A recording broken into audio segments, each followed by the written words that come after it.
पुराने वक्तों की बात है, जुए के अड्डे होते थे। एक नौजवान लड़का इस नीयत के साथ जुए के अड्डे पे गया कि मैं उधर उस शख्स से जुआ खेलूंगा जो सबसे पुराना होगा। वो जुए के अड्डे पे पहुंचा।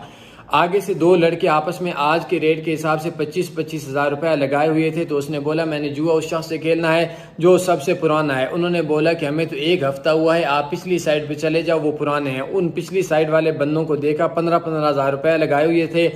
तो उनसे यही बात बोली तो उसने बोला कि हमें तो एक महीना हुआ है, फलां साइड पे चले जाओ। जाता रहा, लोगों से पूछता रहा।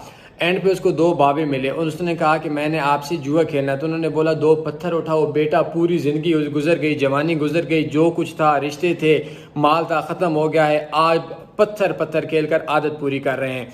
इंटरनेट पे, क्रिकेट में और बेशुमार ऐसी ऐप्स हैं जिनके ऊपर जुआ खेलता है। आपका कोई भी अजीज बच्चा वगैरह जो इंटरनेट इस्तेमाल करता है तो उसके ऊपर नजर दौड़ाएं, ऐसा ना हो कि उसका अंजाम भी बाबों की तरह हो।